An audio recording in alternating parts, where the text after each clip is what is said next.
Hello, welcome to episode 32 of Let's Talk Tactics. I'm your host, Zach Burrell. Hey, I'm Danilun. And I'm Locke. And we're joined this week by Sasaki. Any of you who have been in the PvP Discord for a while should know his name by now. Maybe you faced him in class match. How are you doing, sir? Doing fine. Thank you, guys.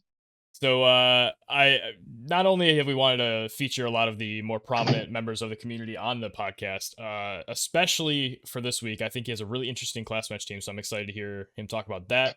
But before we get into the class match stuff, and actually the topics in general, we're going to give you our little questionnaire that we give everybody, and I'm going to add a question that other people don't normally get, but I think we're going to start doing moving forward. So the first is what is your history with Final Fantasy? When did you start playing? How many games you played, etc.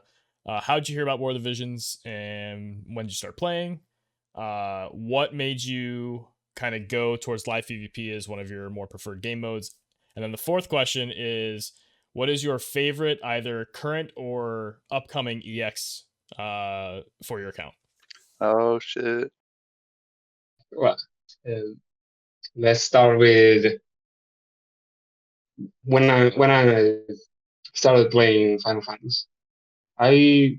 I think the first game I really played and finished was Final Fantasy Crystal Chronicles on the GameCube.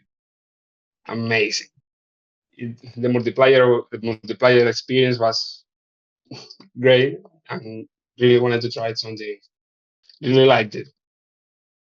Don't know what I played after. I think only game I really played hard on Final Fantasy is Final Fantasy War of the Vision. I wanted to play something similar to Tactics, to Final Fantasy Tactics, and just happened to cross on a commercial on YouTube. I saw War of the Vision. I'm gonna give it a try. Might be nice. And first game I ever played on mobile. Didn't know what gacha was before playing War of the Vision. Is hell of a vice. And about the EX, coming EX, I was really looking forward to Reign's EX, and now I got it. 120X first day was ready to hit max. So not sure. Obviously, I'm looking forward to Raldor's EX, but that's like a year pretty far away. Yeah, one can only guess. And there was a last question. Yeah, the other one was just like what do you like about live PvP, and sort of why do you enjoy live PvP? What got you into it? That too. Yeah. At first I thought it was only for the whales, only for people with max disease, and if you don't have the best unit, you couldn't play. But I think I started to saw one of you guys, probably Daniel, streaming live PvP, and so you guys did matches with MRU and SRU, and say, oh, this is nice. And of course, as you guys have seen me on Discord, my portrait on Discord is Badin, which is my favorite unit. So I thought I really want to use this unit and see what it can do when I actually move it. No autoplay, which his only use was maybe land Steel Hard and die. So that's what really got me into it, and since then, pretty much I have been playing my account toward great units such as Blue, Lira, quicken units like Shell. Pretty much, since I'm not a high spender, I try to use the resources I have the best I can, and it has really got me really far. Awesome. Yeah, I mean, it's always nice to hear about people who like are really dedicated to those lower rarity units and sort of learn how to master them. I actually just checked. Japan hasn't gotten his EX yet. That's so I'm curious to see when that gets to happen. I think It's Thief EXs are interesting. going to be interesting because like there's a lot of cool things they could do with a Thief EX. Like I wonder if it'd be like a cut Achilles tendon type move or like move down on Right. a Thief move or something. So It's interesting to note, like specifically within the live PvP community, how many smart players there are. It's like it draws them. So like hearing about like how smart you have been around like your account choices and stuff, like it's really no surprise, right? But also kudos. yeah, for sure. Thanks. So yeah, moving into this week, I mean, you touched on it already. Rain came out with his EX, and I think he like just came out 2 or 3 weeks ago in Japan, which means he is vastly ahead of schedule in terms of if we were going to track along with Japan. So I wasn't expecting that at all. I actually, when he came out, I'm like, guys, when did his EX just or come out? Because I thought he just came out in Japan. They're like, yeah, pretty much. I guess it ended up being maybe the Vision card. They wanted to release it for us, so they wanted to incentivize people to be able to utilize it better instead of using like Mish or Adelard or Stola or something for the card. So, they gotta incentivize you to do something. And then he ended up sharing the banner with Luelle, which is really interesting. So yeah. I think So Sasaki, I you have a said you thought there. max him. Yeah, I was gonna go to you first, Dana. I was gonna say, did you like have you max him? I know you said you had like everybody 400 shards. Did you invest anything into I actually ran out of red orbs. Otherwise, I would have maxed them like first day. I I forgot to check my red orb like farm last Saturday. For whatever reason, I think I was busy in real life.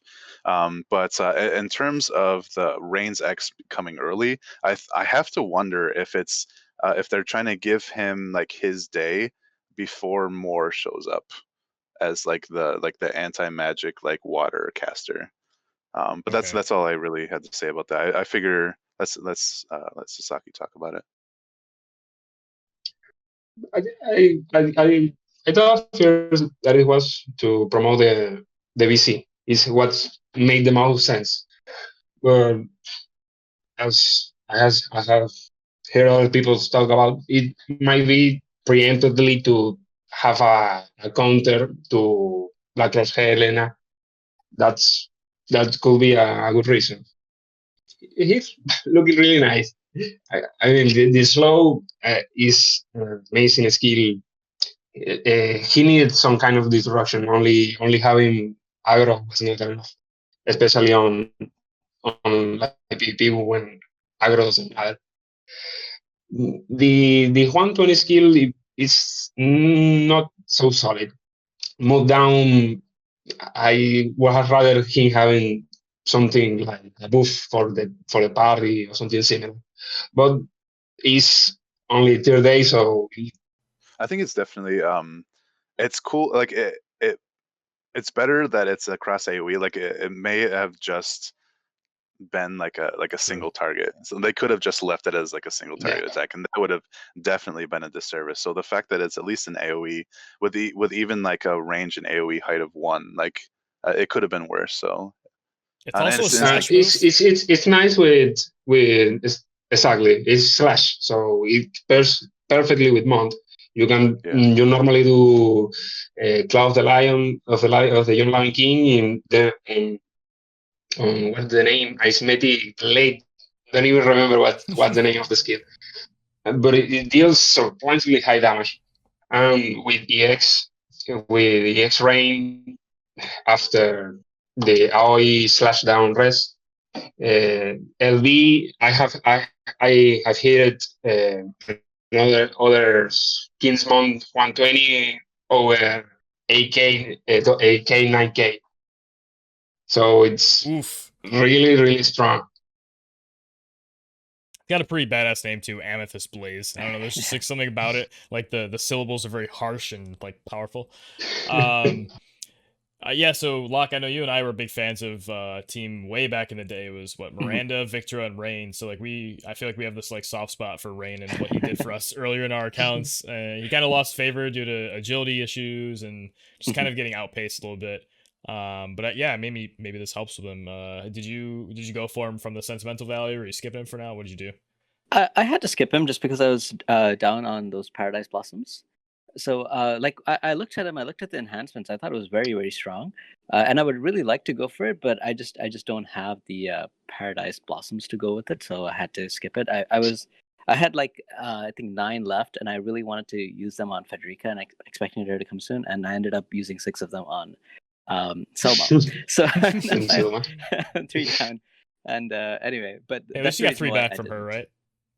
Yeah, exactly. So I think I'm at like 6 now. So I have 6, just enough. perfect. Yeah, right. Perfect number. But I do think Rain is like I think they did a really good job on his EX. The only problem that I have is they only added 2 agility on his board or through his stats like somehow. So that still to me is a bigger issue. But the good thing, in my opinion, is that like before I had trouble using Rain as like once Invade units started coming around, I had trouble using him as like a big carry because of his accuracy issues. But now his card gives 2 different points, like on the bestowed and on the party effect. So like that's not enough to take on evade units. But with that and gearing him for and gearing him for accuracy, I think he has a pretty good chance now to be as a to work as a carry. So I'm glad about that. It's just the agility issues, but that's like one of his main points. And the other really bad thing is that his minus 30% strike. Like that's just so bad. Nowadays, yeah, like- like just actually strike units. But Yeah. his card though, it gives strike resistance as well. Yeah, Yeah, sure, at least but minus 15% is not as bad. I was going to add to that. Like, I think one of the other like main things that kind of didn't really do him any favors is that people really complained about not being able to build him for physical like defense and like obviously attack resistance and stuff. So I think that didn't really do him any favors either. Especially with like obviously as more units came in that were physical attackers. I think Reigns favors either Spirit, as he has a lot in his passive, or building resistance. I just don't. He doesn't pretty much doesn't have any depth on passive or on board, so it's just not. I don't feel is the way to go with him. With Siren and the new card, he gets up to 45/res, so you can easily survive an attack from pretty much any slash card. Maybe not titles. yeah, maybe that's nice. Yeah, exactly. So I was just gonna go, all right, 1, 2, 3, 4 chain on the LB and just pop you. Which, by the way, well, no, we'll get into that later with class match. But I think sorry, it also occurs to me like I think we relied a lot on being able to use barriers to keep him alive and tank for like the physical side of things. So like with more barrier breaks, I think that also was a factor in that. Oh man, I was just looking at his new stats though. He gets like over 1,000 extra HP. That's crazy, and that's before like. I think he's one of it's the top even more 3 than that, HP actually. units in the game, even in JP, I believe. He has as much AP as almost as much AP as Game Mode. Yeah, doesn't he have to reach like over 9K? I was playing a few minutes ago on live match, and he gets 9,800 HP over 10K easy. That's crazy. So it's really tanky. Yeah, I mean his HP passive got a lot better, right? Because EX is like a lot of base stats. So I mean that 15% goes a long way. Like we've seen how much Holy Knight protection or like similar passives that give like a 12 defense and 12 HP or 12 whatever. Those are really impactful. So 15 is even crazier on somebody with such a high base. But looking at his, we're gonna call it his VC, but it's meant for him. But the new VC, Encounter of Heroes. Yeah, it's around 300 HP. It does get 3 spirit, defense, and agility, which is cool. And then a middling value of 132 magic. It's not super high. It's not super low. It's just kind of, middling.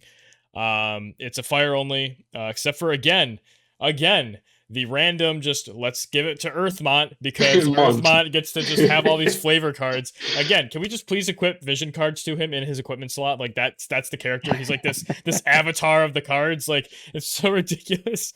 Like he gets nothing else from this except the base stats. Like it's so weird. I get it, but fuck. Anyway, rant aside. For fire ants, it gives strike attack resist 15 on bestow. It gives the HP, was it 10%, accuracy 15 flat to Rain, Mont, and King Mont. And for the party effects, it does 50% magic for fire units, which, by the way, for Mish, I can't wait to like put him on a team with King Mont or something with this card, or somebody that can use this and make a really sweet team. I mean, Rain, King Mont, and Mish sounds like a really fun team, but then it also gives accuracy to the party, as mentioned earlier. It's 13, weird number, but fair. There's a lot in the bestow as well. And then the party ability slash 20%, which is pretty good, slash resist. So Amazing. It's perfect. It's a pretty solid vision card, especially for, I think they did a pretty good job designing it around Rain. Like it's very clearly designed with him in mind. It covers a lot of his weaknesses as well as amplifying parts of him that are good.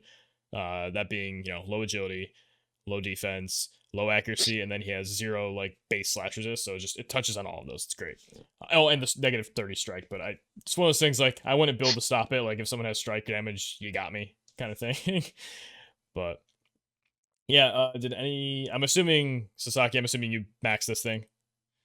Yeah, just maxed it today. Use it for Guild Wars. Nice.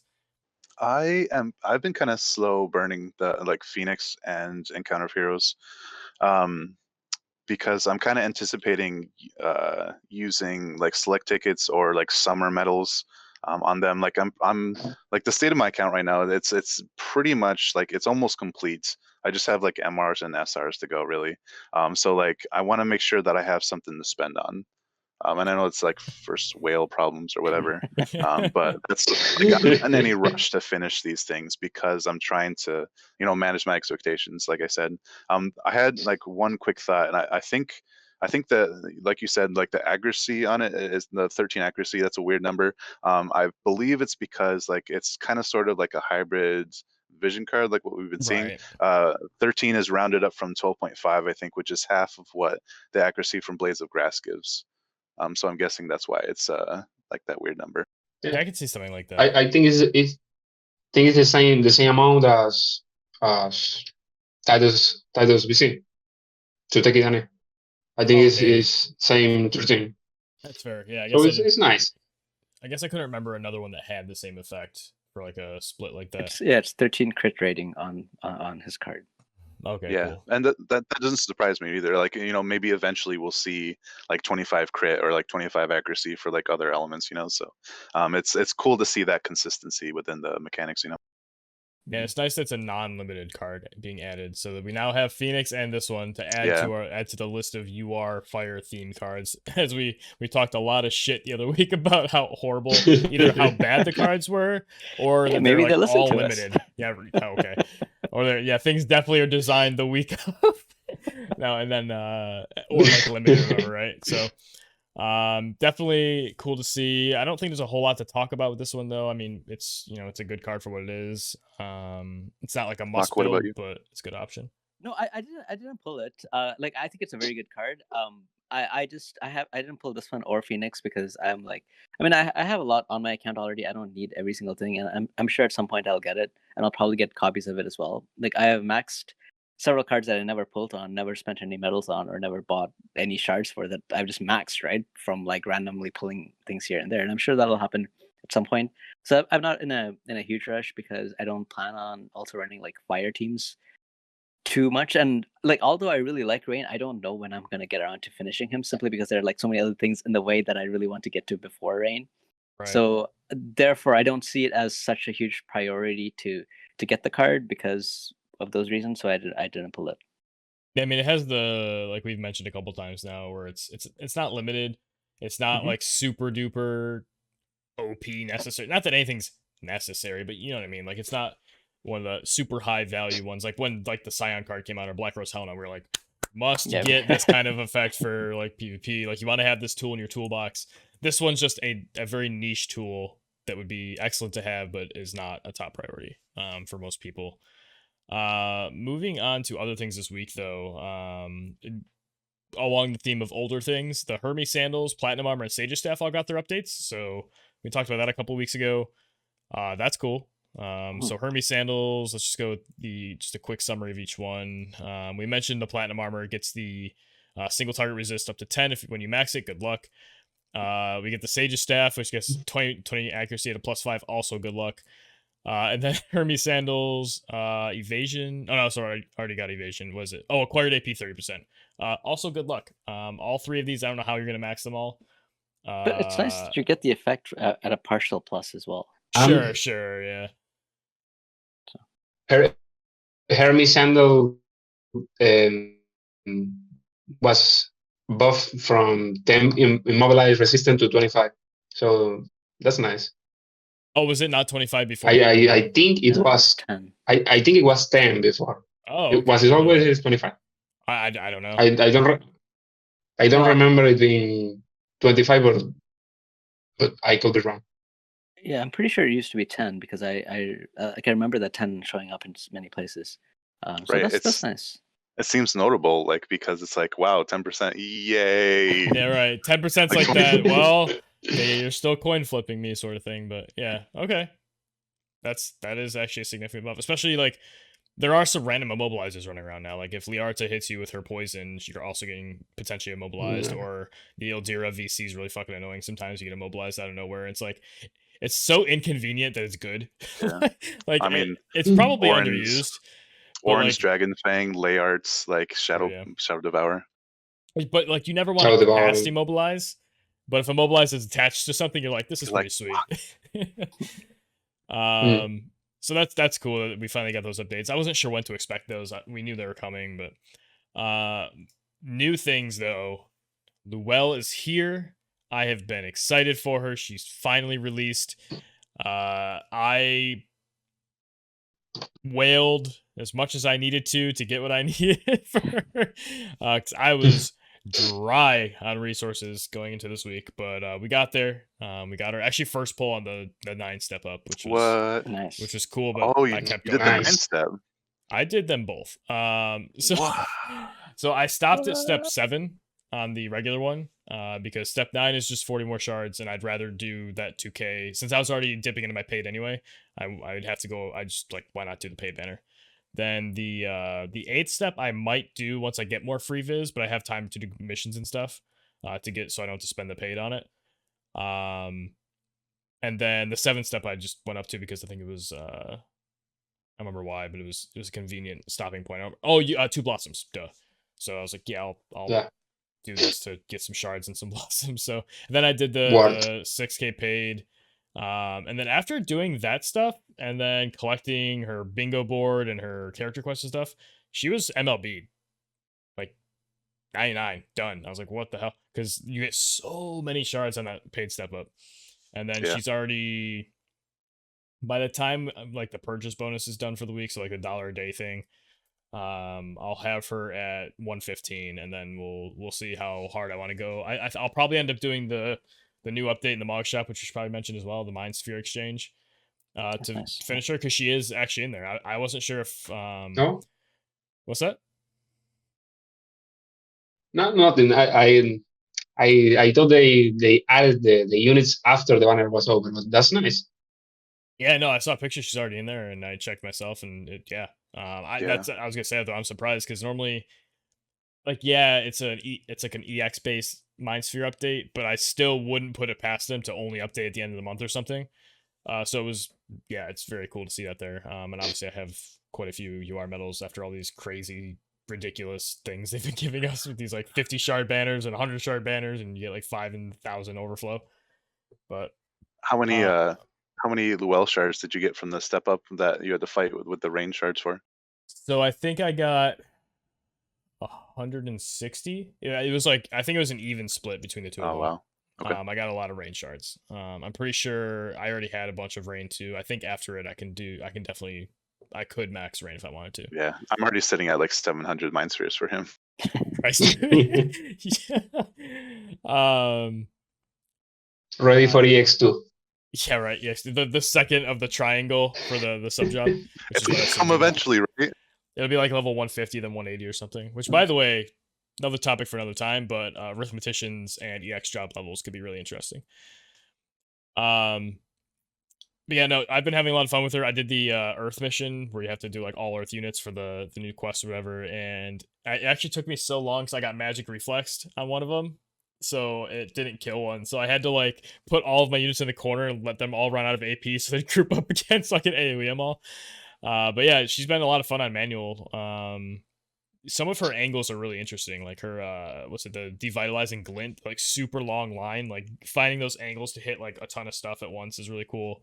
The AoE is insane, and then the lifesteal on it, and the strike damage, everything I thought I was gonna like about her, I am liking already, and I cannot wait to get her to a usable point. She just needs some equipment proficiency, finish her Esper, stuff like that. But I made a deal with someone that they asked me if I was going to use Luelle in class match, and I said that probably not, just because like there's a lot of prep I would need to do to get her in there. But if I lose enough times where I'm out of like top 10 contention, I'll I don't I want to be top. I want to do as well as I can and make top 50 and stuff. But I'd do it for the content. I'll bring Luelle out and make a team or something. Because now obviously, now that I've made top 10 once, now I need to shoot higher. So if I can't get higher than where I've been, I don't mind messing around a little as long as I still make top 100. So look forward to that. Well, don't look forward to that because it means I lost a lot. But look forward to it if that happens. Either way, I don't want to like gush too much about her because I know we did before, but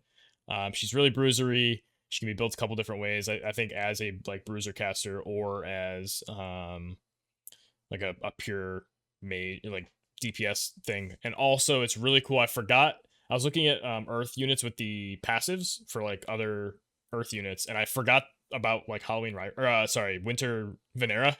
So I put them all in a team together, the Ryu and her, and Luelle's stats are enormous in terms of like health, and then the earth attack with her buff. Oh, it's insane. Do you have Livial built? Because she goes crazy on that map. I don't. She's one of the 3 MRs I have left to max. Dude, you guys, like, she is amazing. Like I run the multis with her, and like people actually let me use her as an MR, and she just goes off. It's amazing. That's actually a good point. Does she have the passive too? Because was she released at a point where she gets the passive? She, I run her on auto. she does. She does? Oh. She has 10 earth. Oh no, she doesn't. Darn. I think. Darn, she doesn't. 10 earth and 10 HP. No? I don't see it listed on the calc. I could be wrong on the calc, but really. Yeah, I thought once you said that, I thought she was of that like age, so to speak, that era. Darn. Got me all Anyways, I digress. Sorry. Yeah, no, all good. And her law of speed reading is really cool too. The thing that gives her activation time and CT, it's like it makes her a very, very fast caster. It's sweet.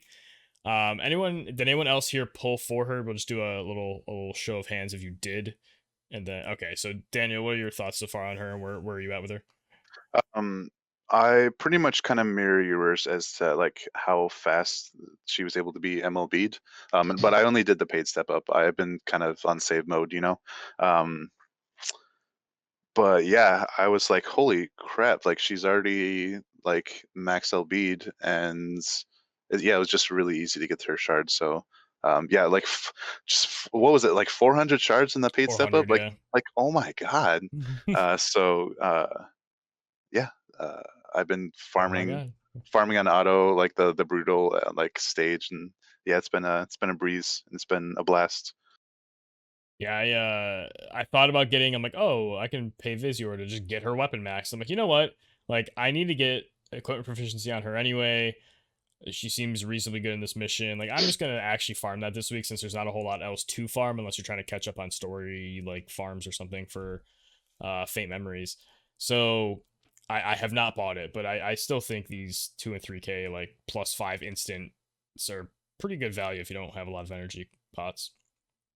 It's interesting they keep giving us the ones that are like newly released too, like the new weapons. It's very bizarre.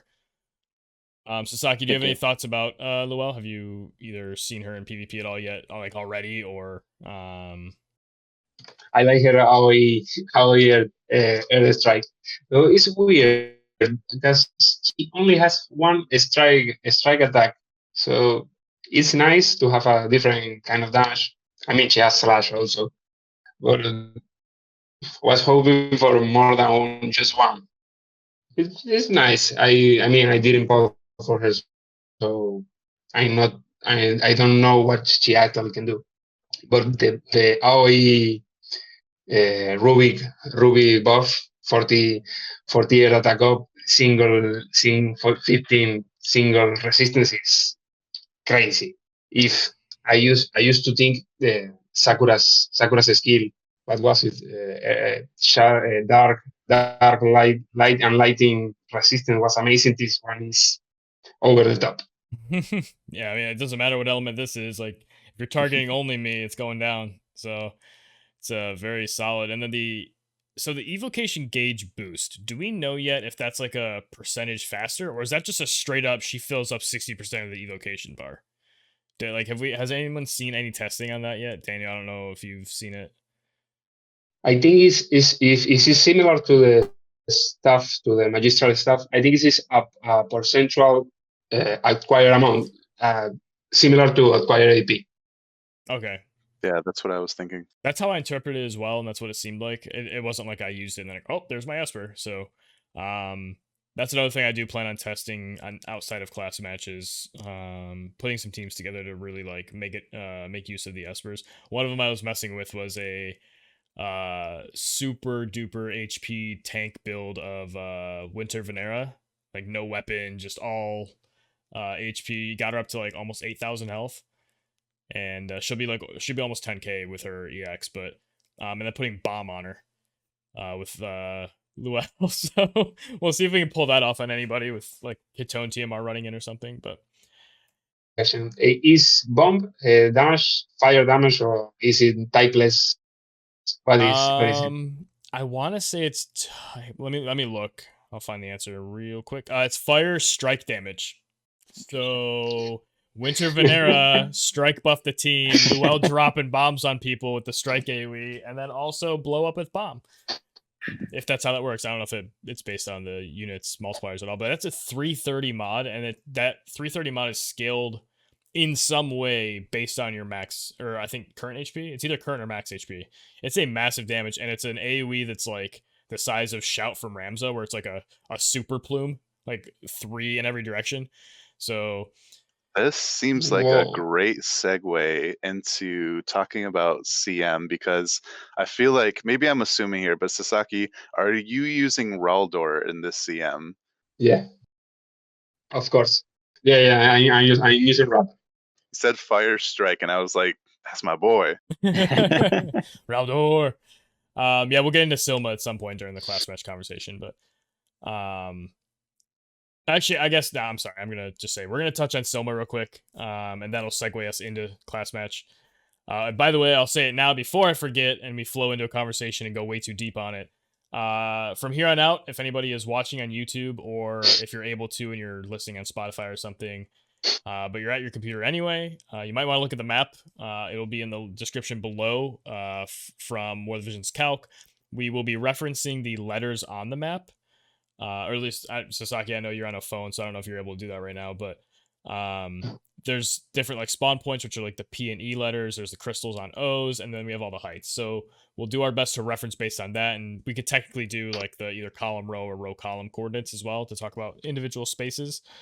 But yeah, so if you want to have that resource up, it'll make a lot more sense with what we're talking about. I know it's a little more work, but I think it's valuable for those who are able to look to be able to piece together what we're saying based on that. So shout out to Bismarck. So yeah, real quick before we jump into the class match, we'll talk about Silma. I think it seems like everybody and their mother's maxing this unit because it's like free. You get 3 blossoms back that you invested in if you get her to a high enough point off her bingo board, which is insane. So Locke, I want you to start talking about her, and then we'll fill in the blanks if there's anything you missed, but I know you're using her in class match, right? Yes, I am. I think she's a perfect addition for lightning teams because she just fills so many different roles. I'm just going to take a moment here to actually pull her up so I can make sure I catch everything. But the biggest thing I really like about her is her level job level 25 skill, which gives slash and missile resistance. The only other unit that gives slash resistance as a buff in game is 2B right now. And having it on a MR, like a 60 cost MR unit, is great. Like especially in these like CMs that we only have to use like 220 cost. And then for the team I'm using, like Lightning team with Nivlu and Ninas, she fills that role of having at least one guaranteed hit unit because I don't have that in my team. I actually have to put a lot of accuracy somehow to make up for that. But now I have a secondary use of that. And between this team, I have like so many different damage types covered. Like she covers magic, Nivlu covers missile, Ninas covers, well, he covers like no type, and then he covers like Pierce and Slash. So it's just like I feel like she's a really good addition to that like Lightning team. And if you look at units like, for example, 9S, it's like a jack of all trades kind of unit. Like they can do so many things, and I feel that with her too. Like she still has access to like Cura, and because her magic stat is going to be high, she will still heal for a lot. Right? It's only the S type Cura. It's not the like a large Cura, but a small one. Yeah, it's not Kiraga. Yeah, it's not Kiraga. Yeah, but it still does a lot of healing. Like I think 2-3K is pretty common. And then like jamming thrust is really good, and it's really good for this map with height 5s and height 3s all over the place. And you can go through different walls, and you see walls like all over the place with especially with that middle area. So I feel like that's also very good. And then I really like her status resistances, especially charm, because like I see charm all over the place. So that she has that and confusion is very good as well. And then even like when I look at her like negative resistances to like damage types, she has -10 to pierce and -10 to strike, and the others are all positive. And that's really good because usually for MR units, I feel like that might be one of their weaknesses. Like the resistances are usually a little bit worse than yours, but she's pretty good. And the other negative point, typically speaking, for an MR unit is their low agility, which is not the case with her at all. It's like I think she's pretty much on par with Nivlu in terms of agility. So like I think she can be really fast. Yeah. Wow. Yeah, so on the agility index, she's number 5. Yeah, she's insane. I always compare every MR to Shell, as she has been for ages the fastest MR, faster than most URs. And I think she has one agility more than Shell. So that's crazy. Yeah, she has 67 yeah. base agility. Like it's what is happening? She's tied with Ziza and Titus for agility. I don't think that's the base agility though, because she gets totally 10. She gets 10 from the board, but it's still right. Okay, so it's not all base. She has 52 base agility. Okay, so a little low, but I mean she has so many bonuses. Plus she has a 12% passive, which is I'm sure you're about to get to. But yeah, she's very fast. The only units faster than her, like naturally, are Frederica, Katone, Nivlu, and Gilgamesh. So and 10% from her master ability. It's just so many agility passives. Solid unit. Yeah.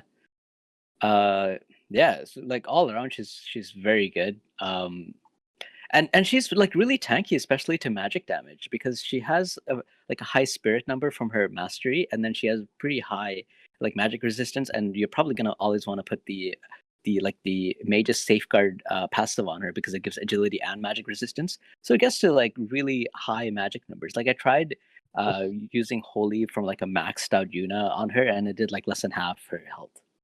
So that's and if I use her barrier, it does like very tiny damage because the barrier is like it does it reduces magical damage by 50%, right?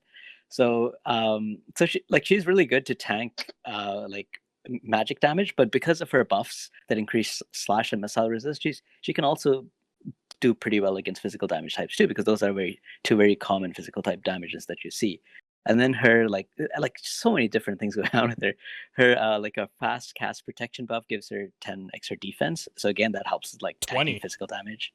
Yeah, sorry, it is 20. Yeah, I was looking at the lower end. Yeah, the lower end. That it starts at 10. Level 1. Yeah, it's fucking great. So it's just so many things going on with her.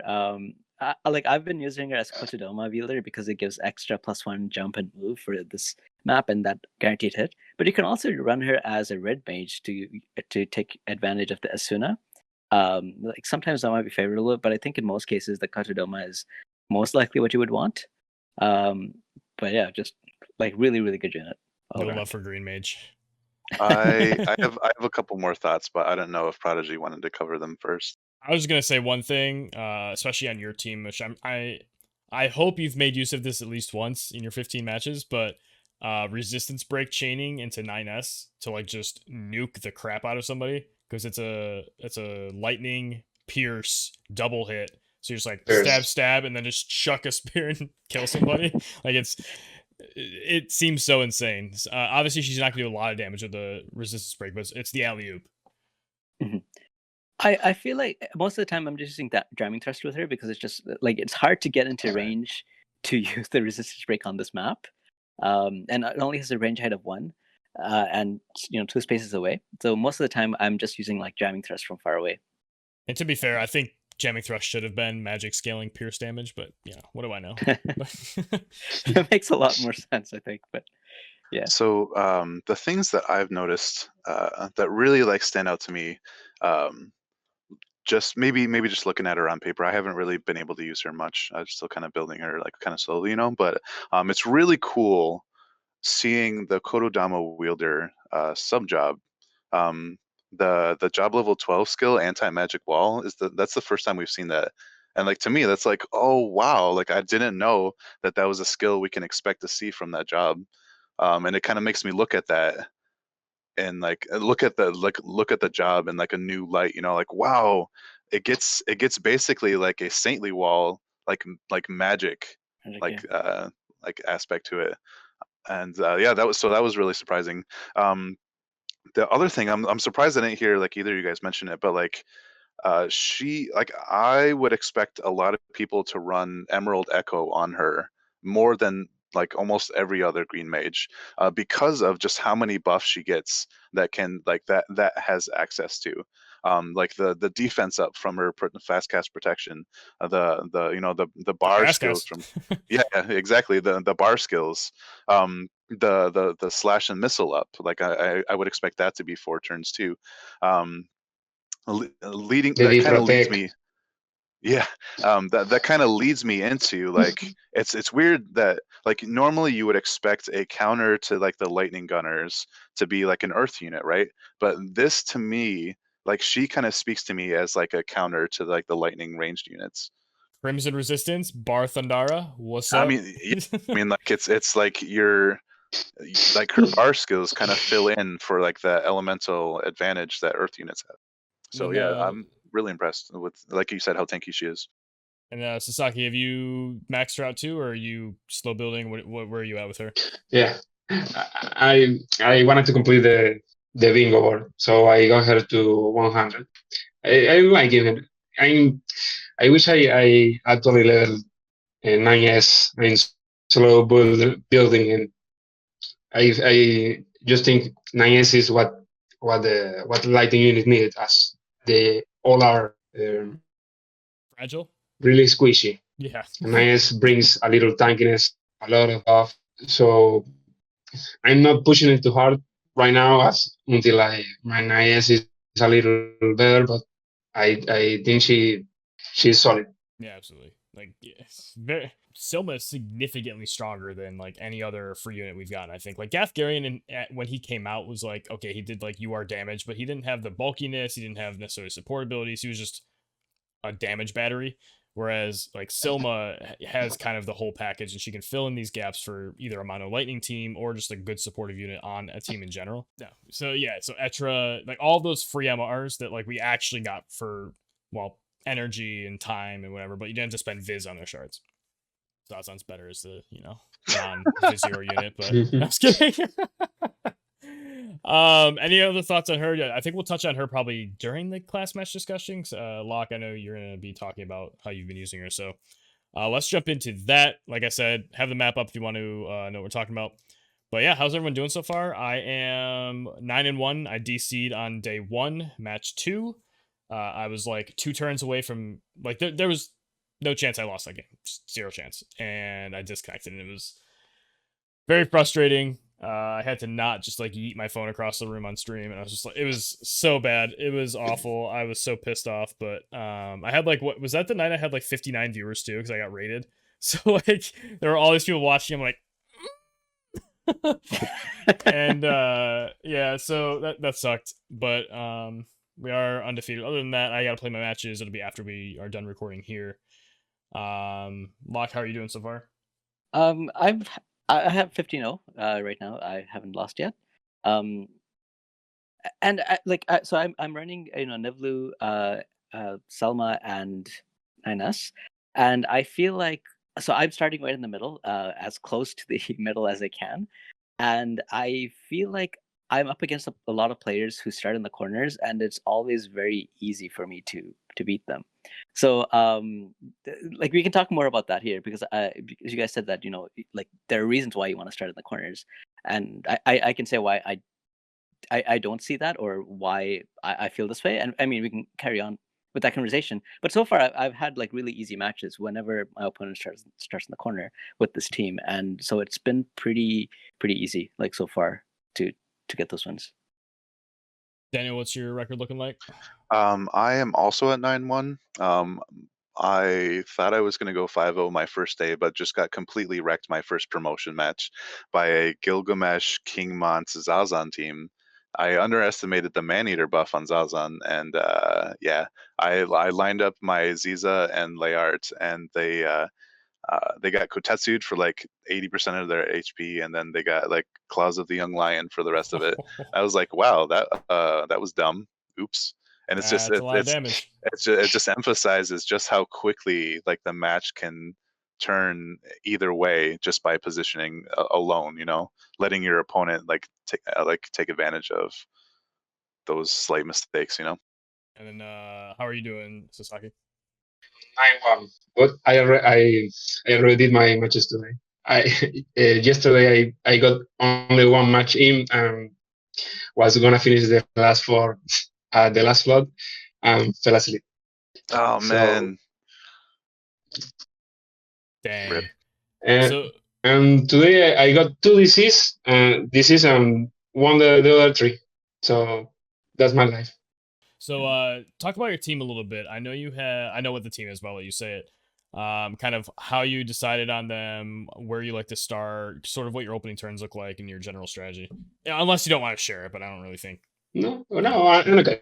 I'm running. I really wanted to try a different thing as I normally use Raldo, Niblu, and Shell. But since we don't have the double quicken as it is banned, I wanted to try Kimon, Raldor, and Phoebe. Using Phoebe to fill the gaps for the cost, and she's actually doing really fine. I mean, she's able to survive Tidal's attack as 15 Wild Res is doing the work. And my opening turns normally just go forward and buff King's Mount elemental resistance and do either haste with Phoebe to be able to keep up with Titus Hastega, for example. Pretty much go from there. It's really straightforward, trying to pretty much just bullwhig Kingsman's TMR, Masher's TMR, and let it happen. Yeah, I mean that's a pretty big stack of buffs. I think that the hardest matches has been either 9S, Tyrus, and Learte. Pretty much everything else, Magic is kind of easy for now. And I use Agros Helen and Kingsman Cat. And it's doing really, really good. You said you used Black Rose Helena on Phoebe, and then what were the 2 other vision cards? Phoenix and Kingsmont BC. Oh, okay, so you're going all new school. Nice. So yeah, I guess we can talk a little bit about the spawn position then. Oh, I guess to clarify, my team I'm using right now is Layart or Layarta, whatever. Should be Layout, right? Yeah. King Mont and 9S. So I have kind of a mix of like my beefy frontliners, and then I have Layout doing her support from behind. I am spawning in the corner. The reason being is the middle. I want to be near that 5 height post, between like P14, P11 on the map, or Okay. like any of its symmetric counterparts. Because a lot of people are in the corners, so I want to be across. Like if they're gonna walk towards me, within 2 turns, I'm on there and like threatening them. So it either zones them out, or they have to run into what Layout's gonna like rain down upon them. So then, yeah. But I can't spawn in like P7, P11 because if there's a Ziza, I'm gonna get charmed. And I actually think it's P11 you can't spawn in. Basically, you can't be across from her. Mhm. Zazan could hit you in a further spot, but he's not gonna go before any of my units. So I'm not worried about him. But if I'm in the middle, I'm a lot further from that, and I feel a lot less comfortable with the potential position there. However, I do agree that I think for most teams that aren't trying to play around that position, that like one square on the map, spawning those probably better because you're a lot closer to the crystals, and you can't get charmed on turn 1 either because the height 5 just makes it so they have to go too far around for anybody to get close at all. So it's a pretty safe opener going in the middle for sure, but also aggressive because you can get the crystals. So I can understand that. And it could be better than what I'm doing. So far I've liked being in that corner. Also, the spawn spots for the center, I guess you can still spawn to do Mastery TMR turn 1, but Mhm. there's something more comfortable on L formation than moving forward together that I've liked about the corner spawns. So like I move Mont up. So I either move to the side and I have a setup where I get elemental buff, mastery, TMR, and protect Mhm. on King Mont as my first like 3 moves, Yeah. or I can move to the side and line up in like a 3 line behind the crystal, and then move Mhm. up the next turn to get the crystal, doing the same 3 buffs. So I have a couple options there. But yeah, I'd be curious to hear why you don't like the corner. Okay. So I still get off like the buffs that I need, even like height 1 buffs. Because so what I do is I spawn on P5, P15, and P12. That is right. So those 3 locations, and on P5 is Nivlu, and what I want her to do is haste herself on the very first turn. So I haste herself, and then I move her to actually column 3, row 5. Okay. And then on P15 is my Selma, and she casts Marshari's TMR, and then she moves down 1 to column 3, row 7. And now my 9S, who's on P12, I can, like, depending on what I need, like if I'm against an evasion team that I think is going to come towards me, I can just stand there and cast the assault field and then move him up to like 001 to grab the crystal. Or I can move him down to P15 and use that height 0 buffs, like for example the missile resist and a pierce resist buff or something. And if it's like a general, like if it's like a magic team up against, at that point I use the like his spirit 15 defense 15 buff. And then on my second turn, I can use my Selma to grab one of the crystals, and I can use a 9S to grab the other crystal. And Nivlu already has keys as belt, so she doesn't need to grab the crystals. And I feel like that's it covers all the buffs I need to. But the reason I don't like the corners is because like from this position, as we just said, like there isn't anything that can hit you. Maybe the only units that could hit you from the starting locations are probably like gunners or something. But even still, most likely on turn 2, not turn 1. Because if they are hitting you on turn 1, they're not buffing, they don't have any AP. So, and maybe they will have to move to like say Q2, like they will use like I don't even know if it's possible, but supposing it's possible to move to like Q2 and use sharpshoot, you can probably move your units and probably like attack them for a lot of damage. So they're What is probably Q2? Oh, are you talking about sorry the crystals? O2. Oh, Yeah, okay, the yeah, crystal. that's what I Sorry, O2, figured, not but Q2. just want to make sure. Yeah. My bad. Yeah. So I mean, even giving the benefit of the doubt that gunners are able to hit you from this position, you want to close the gap as soon as possible against gunners. And this is why my Nivlu has been doing so well against people from the corners, because it'll take at least 2 turns to catch up to Nivlu. And as soon as they like, so if I'm against people playing the corners, I actually move my Nivlu up to grab one of the crystals, although I don't need it. And the reason I do that is because as they approach me, I can fire one shot off and move back 3 spaces. So it gives me a lot of room just to move back, right? Like it'll Right. take them 2 turns to catch up to me, and by the time they do, I can just move back.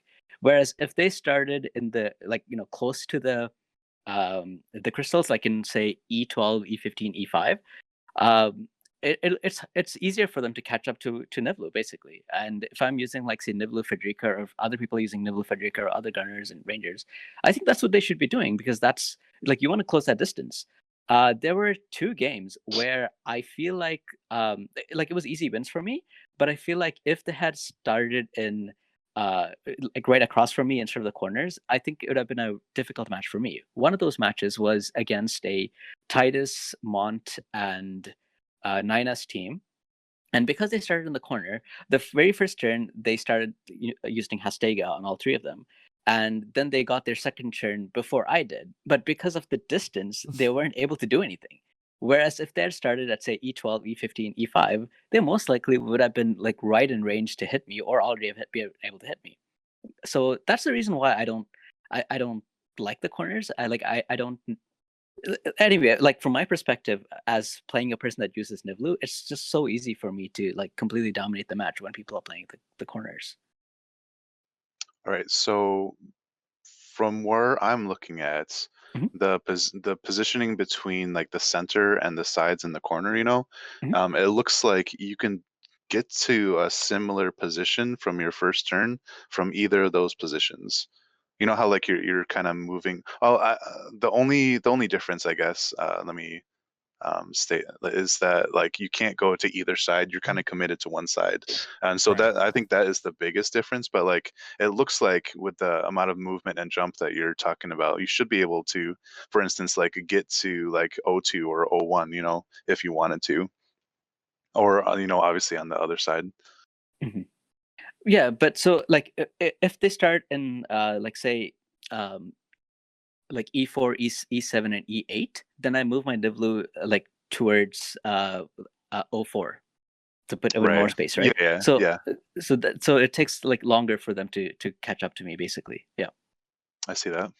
Mhm. Yeah, now I looking at this think. map too, mentioning this charm thing earlier, I can probably spawn on P7 instead of P1 and be fine and have the same exact opener, but still have 2 spaces more forward. Because Yeah. again, I'm not worried about Zazan, so It's it, yeah, that I might have been too passive on that. it's funny you guys mentioned that. Like, Can I still get the crystal? it's interesting getting that perspective because like for me like I've been starting on P9, P10, and P6 on the other corner, from you Mhm. guys, and I haven't run into a single match where people are as far forward as like E11 and E13. And like that's something that like obviously as like I mean we have a lot of experience like in analyzing the maps and stuff. Like that seems like apparent to us like wow, we really should be careful of these like blitzkrieg like strategies. But like have you guys seen anybody and with those positions specifically? Because I I haven't. I have not. I saw Aziza, but she spawned in E7, not E11, Yeah, which that's was super confusing because he was built around charm. He's doing like evade buff and this. Actually, 2 Zizas. The other Ziza was in the middle doing nothing okay. and died. Yeah, Like so I don't that's understand. Like if you're gonna be doing the charm thing, go in P11 or P13 and just hope that somebody else is also up that far. And if they're not, then you have to move up and evade buff and pray. Like that's yeah, and if that's that's your that's game plan. the important that's the important thing is like you're kind of gambling for somebody to be close enough, and so I'm kind of not surprised actually thinking about it, like not seeing that. And yeah, I feel as I think Prod said, from the 12-15-5, if if I'm running ranger units, uh, I just feel it's more comfortable to run from 9, 10, and 3 than from 15, 12, and 5. That's my general reason. And maybe not to be in range of gunners, but thinking about the gunners, they don't generate AP on first turn. They are probably not gonna kill you if they try to attack on the first turn. Yeah, so positioning wise, and then actually, Daniel, you never said your three. You said Ziza Layard, did you say? Yeah, Me? so I'm running King Mont, Ziza, and Layart as my Okay. squad. Um, I also didn't mention that like it's been kind of a struggle for me so far this week because of the second Moderna shot I got on Wednesday. I did not calculate just how sick I would feel, and like I'm just glad that I've been able to like be on today because I was really worried like I would still. Yesterday was terrible. Like Yeah, I I saw your slept messages most of the yesterday. I day. wasn't sure if you'd make it tonight either. Yeah. So yeah, I'm really happy that I've managed to go 9-1 so far. So, but yeah, so basically my opening gambit is like Ziza uses Mashri's TMR, runs forward, uh, King Mont starts casting Mercy's Grace for the all elemental resist, and runs forward, but still leaves a gap between them so that Layart can run up, use Smile Practice from Yuna's TMR, and then uh, be buffed by the Mercy's Grace. So I really enjoy the bulkiness of those buffs altogether. Yeah, it's Um, nuts. I'm I'm using Katone's TMR on King Mons, but now I'm considering maybe I should use his own TMR for like even more buffs, like a defensive like bulkiness, because using Shikuchi on him is kind of a no-brainer for me with this map. Mhm. And it's been nice having one extra move and jump on him, but it hasn't. It's been more of a luxury than a necessity. And I'm kind of thinking now like maybe AOE res might be better, but that was more of just a thought I had like recently today. So I don't know if I really need to make that tech choice. Yeah, Shikuchi's felt like more than enough, honestly, for me. Like, the map does feel very spread out just because of the height differences, and like you zoom out, it looks weird, but you're really not that far from the other side. So I think that like if you spawn in the center, it feels more because you have that one extra turn to actually get across from your opponent, and then you can move forward. But like especially if you're on the sides, I mean, you can just run at your opponent, and if they're on that same side, like it's gonna be some action on turn two Yeah. unless somebody runs away. So, um, and it's also interesting. I don't have smile practice on the team just because I couldn't get away from putting Lucia TMR on my layout, but I've been doing a similar thing where you have the elemental buff turn one, with Mastery TMR turn one, and then I actually do protect on Kingmont, which is kind of like half of the smile practice, and then Yeah. turn two, I'm typically able to line up 9S doing his own defense and spirit buff on him and Kingmont as Laird sits back, and then he gets protect, so they kind of have the. I haven't seen a lot of magic units to be honest, and when I did, it didn't go well for them because like Yeah. a lot of the magic units are very limited in sort of like not necessarily the range because like Howling Lolita snipes from pretty far. Una has some range, but it's a little awkward. Most of them don't have two jump, so they have to either have nimble movement or like a TMR or path very strangely. So it hasn't been great. It hasn't been an issue rather to not have like shell and a ton of like spirit and stuff maxed out. So Yeah. It's maybe a it'll bit hit Yeah, me base funny. later, but Sorry. and not having any form of re-rise or full life really cripples her kid a lot. yeah, that's a good point too. Is like a lot of Yuna's value is full life, re-raise, and just being really annoying. Like she still gets Aeon Bond, of course, but like yeah, yeah. There's one time I was like, oh, I'm gonna hit her, leave her on 2 HP or whatever, and I'm gonna finish her. I'm like, oh fuck, they get Aeon Bond. Sure enough, boop, full. It wasn't full health though. That was a really weak Yuna. I got really lucky, but she only healed for like 2.6 off the Aeon Bond. I'm like, what the fuck is wrong with you? Like, I don't. They must have had the passive, like a different passive or something. I was very shocked. Yeah. Um, but anyway, like outside of Yuna, and then like I think I did face the Yuna Halloween Lolila Sakura team, or no, it was Titus Halloween Lila Sakura. But either way, they had Shikuchi on one and then Nimble Movement on the other. But like I can't imagine playing like a 3-1 mage without like a nimble movement buff. Like it would just Yeah. be they'd be so slow and I'd be able to kite them around or position perfectly. They'd get funneled and then get AoE down. So That's I've been not really missing the magic resistance stuff. that's pretty much. I'm glad you mentioned that because that's exactly why I'm using Smile Practice, and it's actually benefited me in a couple games where I've been up against like a full win team of like 2B and a Little Lila. Um, and in that case, like instead of running forward and buffing first turn, they've been kind of like on opposite corners. So that's been kind of unfortunate for me because um, when that happens, I need to wait and like be judicious with my shell buff, you know. So I still kind of run forward, but you can also like you don't have to run forward. Like you can also run laterally, you know, towards like the center of the map before claiming like the top of the hill. So generally, I try to wait a turn or two before doing smile practice against like a magic team. 'Cause that's really it's the fastest way to get shell up on all of your units if possible, and it's like the best, in my opinion, the best way to deal with like a full magic team like that. Is to wait until you're about to engage. Which, by the way, you said the term shell buff. Yeah, I knew you meant shell, but it reminds me, I faced a shell, Yeah, that's crazy. and they didn't. Obviously, they can't quicken. I'm like, oh, maybe they'll be like spicy on like thief. But I saw haste. I'm like, okay. Turn 2 casted float on themselves, I was and watching then that. Yeah, and then this shell floated across the map just like a god, just like I don't care about you with her 2,300 HP against my King Mont. And I'm like, you are one of the most ballsy people I've ever met in my life. Just ran her into my team. I'm like, I guess I'll kill her at some point, but I'm like, what? She casted Ruin.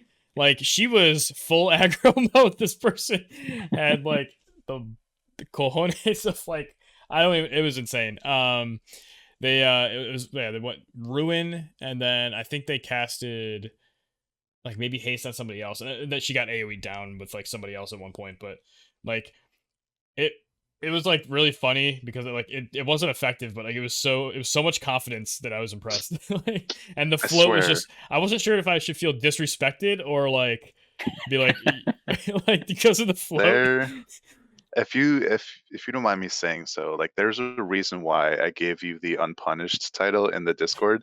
I swear, man, I don't know how you do it. It may not even be you, but like every single fucking class match, we see you stream, and you always get one of these matches where it's just like, what the hell, man? How does this guy match up against these teams? And so we're always in chat and we're like, God, I wish we had a match like this that we faced against. Like, yeah, and then Mr. other matches Unpunished. where they're all split across and they like don't, yeah, I've definitely gotten some charity matches for sure. Like, I'll admit Maybe it too. Like, there's some soft matches, but at the soft same time, matches. it was That's fun. that's a good way to put it. Like, and maybe it's just because you're the only one that really streams like your class matches, at least on Twitch. I know people like to stream in Discord, but you know, maybe it's just like it gets highlighted because of you streaming all of them. And it is the third window where a lot of people are like last minute getting their games in, so like I'm gonna get that crowd as well. I know a couple there's a lot of good players in the third window though now. I've just been lucky to dodge them, which I'm sure is not gonna last much longer. I expect tonight I'll get at least one or two like names we know that are gonna be tough. Like I know Rafalos and Lucky were both in the third window the other day, and I was terrified. I'm like, I do That's not want, crazy. like there's no Keenblade, so I'm not as worried about Lucky because I don't know what else he can do. Like I'm not like he's a very good player, but I don't know what else to expect from him. So like I didn't know enough to be terrified, but like I know he's a good player, so it was No, just stressful. honestly, I in my experience, not knowing is the most terrifying thing about your opponent. Right. Just like not knowing what they're capable of, not knowing what their like decisions or strategies going to lead up to. Like that's the scariest thing about facing somebody in any kind of competitive arena. And then I knew Rafalos Max Soma like day one, so I was like, all right, he's got some confidence in this, and I don't necessarily like I know her jobs, I know her abilities, but there's something here I'm missing, and I'm also scared of that. I mean, I guess it's just a good MR unit at cost 60, and like we talked about earlier, now I know like really what her value is. Because at the time I didn't realize how high her agility got and stuff. Like 1200 magic, whatever it is. But yeah, the other soft matches were like Yuna with like Trousseau, which like it's a good card, but the stats from Bahamut are usually significantly better, and it makes it so she's a lot harder to kill. So yeah, it's a mix. I don't know if I've had a really tough match yet though. Like there were a couple that were like nice back and forth, but it never felt like I was gonna lose. Sasaki, do Yeah. you have any like highlights of your matches you want to share? Let me recall. Like Raldor one shots or something from his LB? Actually, I mean, what I was going to ask was, how do you feel using? I know you said Phoebe is mainly for the cost thing, but like she loses access to her full life and her Quicken, which are two of her biggest selling points. So have you like been just chucking meteors at people and like killing them, or how have you been using her besides just putting hastes out? I mean, with her EX, her magic gets really high. I mean, she deals decent damage for an SR unit. Besides that, um, I've been trying both the white mage uh, and her main sub job, uh, trying to keep up with haste from the opponent, because I think that's what really makes the difference. If you get 2 turns because of haste, is really decisive. Um, I tried. I've been lucky with some shadow flares into Kingsmont AOE, and Oh yeah, she had decided quite a few matches. Besides that, she's incredibly bulky for having terrible resistance. And similar to Silma, she gets 2 to 3K heals when she's in White Mage. So she's an amazing support. Great mobility. 4-2 is like the base that I would like on any unit. that's fair. I was thinking, I'm like, I wonder if anybody's using her on like Dragoon to do like jump immunities while they go across the map, and then but or like does she get the +1 move and jump from the Dragoon as well, so she could like move 5 jumps Yeah. She moves has around with she meteors. has she has Dragon Standard, Yeah, I but I don't. don't think Yeah. it's worth is worth. No. Wait, does she? Oh no, Mana Strike's a Lancer move. Let's say, imagine Mana Strike with the +1. I actually want to look at her real quick. Haven't seen. So her agility's a lot higher now, right? With the EX, she has a lot more HP. Where I know I've heard people say that she was living shots from like Ruin Stern hitting her, which was ridiculous sounding. So yeah, I guess I could see it. Looks like she gets an extra 800, like 900 HP. That's quite a bit. She has By the flat 7th agility. highest magic right now. And when I look at global units, That's insane. yeah, she's at 402. Oh wow. Oh, that's right. She gets the Speed Force thing too, which is a 25% agility buff for 3 hours. Have you used that at all? Yeah. And I tend to go whenever I'm not on main job. And I when I am on White Mage, I tend to use Speed Force always. I mean, my buffs normally are either Raldor uses Kidmon's TMR, Kingsmont uses Grace to buff elemental resistance, and Phoebe goes and uses Speed Force. But since most matches I think having titles, Speed Force can keep up with Hastega. So it hasn't been as strong as I would like. I'm not using Black Rose Helen. I'm using Black Rose Helen card. I don't know. It's nice, but as long as heist is in the game, I mean, is legal for the map, is not as strong. Right. Yeah, that ability is pretty good too. And like as soon as you were starting to say that about the Helena thing into Mont, having a staff holder so that they can use that ability is super good. Especially for like Raldor, if he needs to use like Taunting Blade for like hitting a cross or something, just to, like finish off people on a chain or something, you can pull them in so you can actually hit with the smaller AoE. Yeah, that's pretty cool. Yeah, you can pretty much position your opponents to hit all the AoE you have. Yeah, sweet. I mean, she was definitely one of the units I was most interested to see how people would adapt with, if they would just drop her completely or find like sort of the other parts of her kit useful. So that's really cool to hear. For sure. Now, do you guys have any other thoughts about class match, whether it be map related, advice for people for their matches, whether, I mean, it could be anything, honestly. So Locke or Daniel, if either of you have something, you can just start. But I would just say like don't underestimate these like lower rarity units like Liart, Phoebe, and some others that we are seeing around, because they can do a lot of damage, especially with their like 120 EX jobs. Like when I was running Liart, Nivlu, and Ninus before I got my Selma up to up to usable state, she did more damage than Nivlu.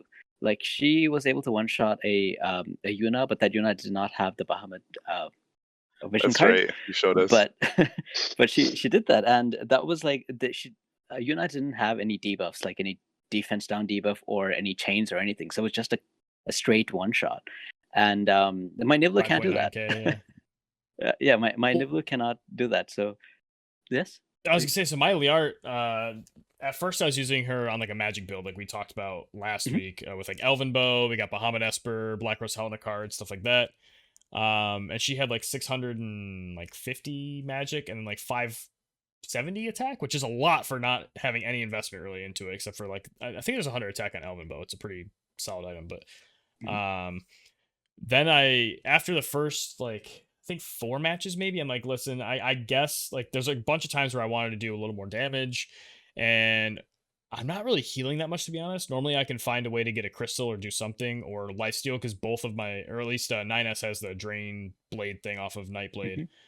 I don't think Mont doesn't have it, right? I don't think so. I don't think he does. But in either case, I haven't felt the need for like really big heals. Like it's nice here and there, but to build around it just didn't feel right. So I switched to Killer Bow and the Scion card. So I still had the 15 agility, but I had at least some more attack on her. Less HP sucks, but I couldn't use the ability anyway. And then I had the Bahamut Esper still. But Bahamut Esper still is 25 Man-Eater. So she started dropping bombs on people. Just with that, she has 973 attack, I think, with like a magic-based Esper with no attack percent or anything. Now I do have Ifrit in my party, so obviously that helps. I guess I can't really hand wave that. That's like 150 magic or attack probably, but it's a significant portion. Like even if I had Ifrit in the party with Nivlu, like she's pushing what 50, 800 tops, and that's if you're like really investing in the attack. So yeah, Laiart's no joke. Kind of insane. I know last week we looked, she has really high attack value on the index. So, and then also another thing about Laiart, her accuracy. My 9S had like a 71% chance to hit a 2B or something. Mont had like a 53. Laiart's just like 100. Boop, dead. Like no sharpshoot, just like good, clean, normal hits. Her dexterity was higher than 2B's luck. Like it was crazy unit. And just like one small piece of advice is just don't underestimate these units, because I had another match where my Nivlu died because of some careless mistakes, and my 9S was like down to like half health, and my Liart was also down to like half health or something, and my I could only one shot my opponent's Nivlu using Mega Charge, which has a charge time, and before that the opponent's Federica could go. So I started using this, expecting the Federica to kill Liart because she could. She only had half health left, but for some reason the Federica instead used Poison Arrow on 9S and got him down to like 100 HP. And then his Nivlu died, and then on my next Liart's turn, I was able to charm their Mont, and then their Frederick, and like so that match turned around only because of Liart, right? So just one piece of advice again, just to don't underestimate these units. Like they have some really fantastic abilities with their EX jobs, and like if you are a player just wondering what to do, like Selma, for example, is a great investment, and it's very easy to get her shards right now, and you get a portion of it back because of the stuff that you get from the challenge boards. Don't underestimate them. They're very good. They're right now, especially because not all the URs have their EX yet. So these units are pretty much on par with them, and you can get a lot of use out of them. Yeah, my Laiart has like almost 5,000 HP. It's like 4.9K or something. There's a reason that people are bringing these units into as they're like their A team. So don't dismiss them. Maybe don't be afraid to try to incorporate them into your team. I think for me, like my final thoughts on this episode is it has to do with the map. And I don't know if we've really stated it, but like this is pretty much like the single class match that's been the most favored for manual play over auto play. And so like if anyone's still on the fence, like, or even if they're not on the fence, maybe they're like fully on like the auto side of things, like if you have any interest in manual PvP, like I would definitely give it a shot for this map at least, just because of um, like the fact that you can grab crystals, whereas like the AI might not do that. The fact that you don't have to deal with CT manipulation shenanigans, or even have to worry about re-raise or full life or anything like that. Courage, um, it's really it just kind of reminds me of like some of Longtime's tournaments where it's just like a good old fashioned slugfest. And like it's like you can get the most enjoyment out of it like when it's in live play, you know. And the fact that it's on like kind of a King of the Hill type map, and just kind of it's kind of a throwback to like classic King of the Hill type maps and like in other games and stuff, you know. Like you hold the hill for as long as it's the like that location, you know. So yeah, hopefully for anyone listening who's maybe just playing on auto, hopefully you get the chance to play in manual and see how you like it, because it's not going to last, you know. I guess that is one thing I'm kind of sad I forgot to mention, which is I am having a blast on this map. I love, like you were saying, slugfest, like being bruisery, buffing up, and then just running into people, like figuring out like, all right, if I do this much percent of their health bar, how much percent can I do with this other thing, and planning ahead and trying to get your chains going and whatever, like all this interaction. Like no one's dying in one hit. The only time like it almost happened was my Layard got jamming thrusted by a Garble and somehow lived. I think it was just because Mastery TMR, and I think I had the elemental resist too, so I had like enough bulkiness that she didn't die. But yeah, she lived like 109 health or something. I was like, oh, I won the game because of it. But yeah, it's a lot of fun, and yeah, people didn't want Quicken anymore. It's gone. You don't want Keenblade? Gone. The people will say like, well, you know, it favors turtle teams, and that's somewhat true. But like, they also don't have Immortal Spirit.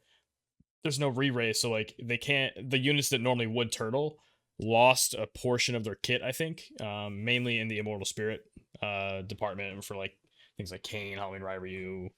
I even like regular Mott, right? He has Immortal Spirit, and that was part of what I think makes him really good. So, yeah, it's a really good rule set for really seeing what your units can do when you have to like take multiple turns with them and not just have like one shots happening on both sides. So, and especially with King Mott and Tidus and these people with giant health bars, like you're gonna have to like Daniel said, do more manual stuff for it. I actually haven't seen a single auto player yet. I gotta check my settings to see if I'm on manual only, but like normally I get an auto player here and there, especially on the first couple days when I'm facing lower ranked people, and I haven't seen that yet. So I mean, it's cool. I'd rather play against manual players, but it's interesting to not have seen that. Now that you mentioned that, I wonder if that's why like people are enjoying the map more. But and I also think the map, because it has all these heights, we're talking about these positions and things, it really values studying a little bit too, sort of having the height differences internalized a bit so you can make decisions faster on the map. So I'm really enjoying that aspect as well. Sort of like Luelle would do as a scholar. Oh yeah, got that book open.